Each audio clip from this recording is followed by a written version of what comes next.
Ya Allah, barang siapa diberi amanah, diberi kekuasaan untuk mengurus umatku, syai'an, dalam segala sesuatunya, fasyaqqa alaihim, kemudian dia menyusahkan umatnya, kemudian Nabi mengatakan fashkuk alaihi, maka susahkanlah dia, beratkanlah kehidupannya. Hadis ini kemudian menjadi satu dalil yang ditulis oleh Imam Nawawi dalam kitab beliau Al-Azkar, ya, di mana umat itu boleh mendoakan keburukan bagi seorang pemimpin yang zalim.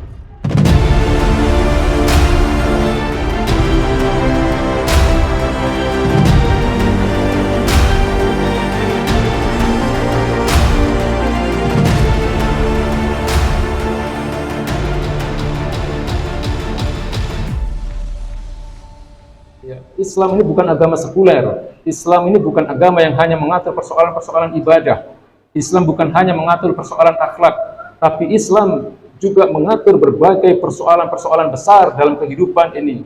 Bagaimana mengelola masyarakat, bagaimana mengelola negara, bagaimana mengelola sumber daya alam, bagaimana mengelola seluruh alam semesta ini. Islam mengatur itu semua. Maka wajib atau patut untuk kita renungkan ketika Allah Subhanahu wa taala berfirman, "Wasari'u ila maghfiratin min rabbikum wa jannatin arduhas samawati wal ardh." Bersegeralah kalian menuju kepada ampunan Allah Subhanahu wa taala, dan bersegeralah kalian untuk menjemput surganya Allah Subhanahu wa taala yang luasnya meliputi seluruh langit dan bumi ini. Kemudian dalam satu ayat yang lain di dalam surat An-Nur ayat 51, Allah Subhanahu wa taala berfirman, "Innama kana qaulal mu'minina idza du'u ila Allahi wa rasulihi liyahkuma bainahum ay yaqulu sami'na wa ata'na." Sesungguhnya ucapan orang-orang yang beriman ketika kepada mereka diseru untuk kembali kepada Allah dan Rasul-Nya untuk mengatur kehidupan mereka dengan hukum-hukum yang datangnya dari Allah Subhanahu wa taala dan Rasul-Nya, maka hanya satu kalimat yang seharusnya mereka katakan, "Sami'na wa ata'na." Kami mendengar dan kami taat. Dan di dalam Islam juga tidak hanya diatur bagaimana menjaga kepemilikan individu, tapi Islam juga mengatur bagaimana menjaga kepemilikan umum. Dalam satu kitab yang ditulis oleh Syekh Taqiyuddin An-Nabhani, dalam kitab beliau yang lain yang berjudul Asy-Syakhsiyah Al-Islamiyah, beliau katakan, "Kullu ma kana min marafiqil jamaah kana milkiyah amah." Jadi segala sesuatu yang menjadi kebutuhan bersama bagi manusia itu adalah milik umum. Ya. Kemudian atau di dalam hadis yang satu hadis yang diriwayatkan oleh Imam Tirmizi dan Ibnu Majah. Ya, baginda Nabi dalam satu hadis yang sahih ini kemudian beliau mengatakan, "Al-muslimuna syuraka fil ma' wal kala wan nar, wasamanuhu haramun." Ya, jadi kaum muslimin itu berserikat dalam hal air, dalam hal padang rumput, dan juga dalam hal an-nar, api. Maksudnya adalah bahwa segala sesuatu yang terkandung sebagai kekayaan alam ini, baik yang ada di perairan, yang ada di lautan, kemudian yang ada di atas muka bumi, dalam padang rumput, kemudian di kehutanan dan sebagainya, kemudian juga yang bersifat sumber-sumber gas, ya, kemudian bahan bakar minyak, bahan bakar gas, batu bara, mineral, itu semua dikatakan sebagai milkiyah amah, kepemilikan umum, yang seharusnya diharamkan untuk dimiliki oleh individu atau oleh sebagian kecil manusia. Maka kalau syariat Islam itu diterapkan, mungkin harga bahan bakar minyak itu tidak semahal ini. Ya, karena kewajiban negara dalam syariat Islam itu adalah memenuhi kebutuhan-kebutuhan dasar rakyatnya. Dan bahan bakar minyak adalah termasuk yang disebut di dalam kaidah hukum tadi yang ditulis oleh Syekh Taqiyuddin An-Nabhani tadi, dikatakan sebagai min marafiqil jamaah. Ya, sebagai kebutuhan bersama bagi manusia. Ya, maka kita bisa melihat betapa banyak kemudian persoalan-persoalan berat yang dihadapi oleh umat ini ketika kemudian mereka jauh dari Islam. Hadirin ma'asyiral muslimin yang dimuliakan Allah Subhanahu wa taala. Al-Fakir sampaikan ini adalah dalam rangka menyadari betapa mulianya Islam ini, betapa agungnya aturan kehidupan yang diturunkan oleh Zat yang Maha Agung ini, oleh Zat yang Maha Baik. Ini dari jalur sahabat Ibnu Abbas radhiyallahu anhu, baginda Nabi pernah mengatakan, "Sayyidul qaumi khadimuhum." Ya, pemimpin bagi suatu kaum itu adalah khadimuhum.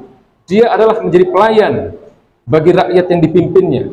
Dia harus memperlakukan rakyatnya dengan lemah lembut. Dia harus memperlakukan rakyatnya dengan baik. Dia harus berdiri di barisan paling depan untuk membela kepentingan rakyatnya. Dia harus memenuhi kebutuhan dasar rakyatnya. Ya, riayatis unil ummah. Inilah konsep kepemimpinan di dalam Islam. Seorang pemimpin atau seorang penguasa itu harus mampu meriayah, ya, mengayomi, memelihara dan memenuhi segala kepentingan umatnya, ya, mengurusi berbagai kepentingan umatnya, keperluan rakyatnya. Atau di dalam hadis yang lain, baginda Nabi mengatakan al-imamur ra'in, seorang pemimpin itu laksana penggembala, mas'ulun an ra'iyatihi.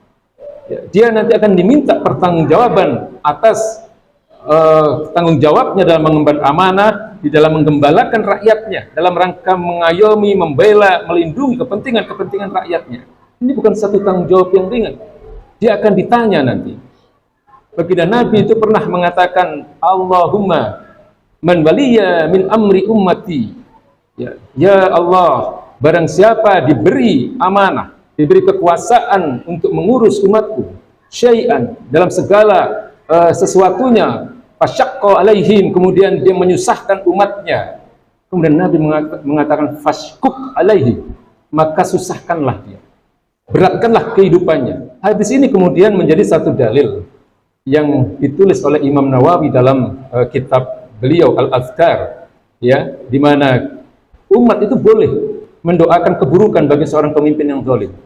Karena seorang pemimpin yang zalim itu akan berakibat memberikan kesusahan bagi rakyatnya, mengakibatkan penderitaan rakyatnya.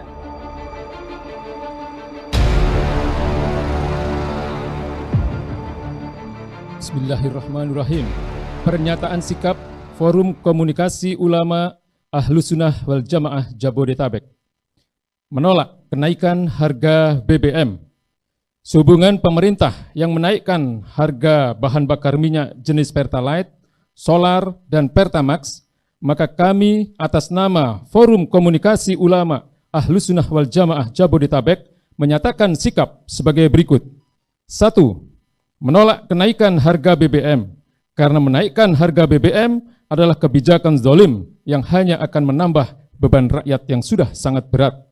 Kebijakan ini juga akan menimbulkan efek domino bagi rakyat, seperti naiknya harga barang-barang, khususnya sembako, meningkatkan angka pengangguran akibat PHK, dan meningkatkan angka kemiskinan di Indonesia.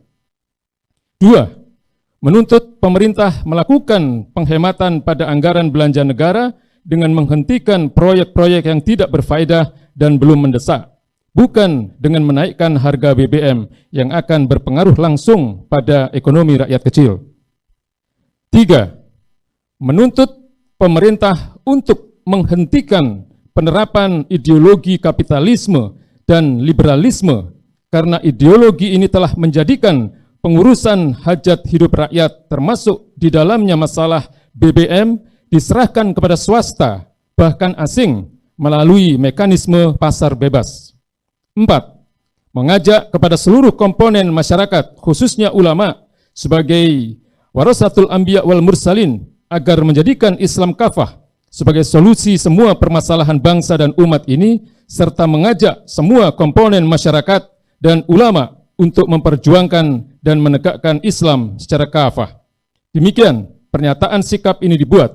Jakarta, 11 September 2022, Forum Komunikasi Ulama Aswaja Jabodetabek. Takbir.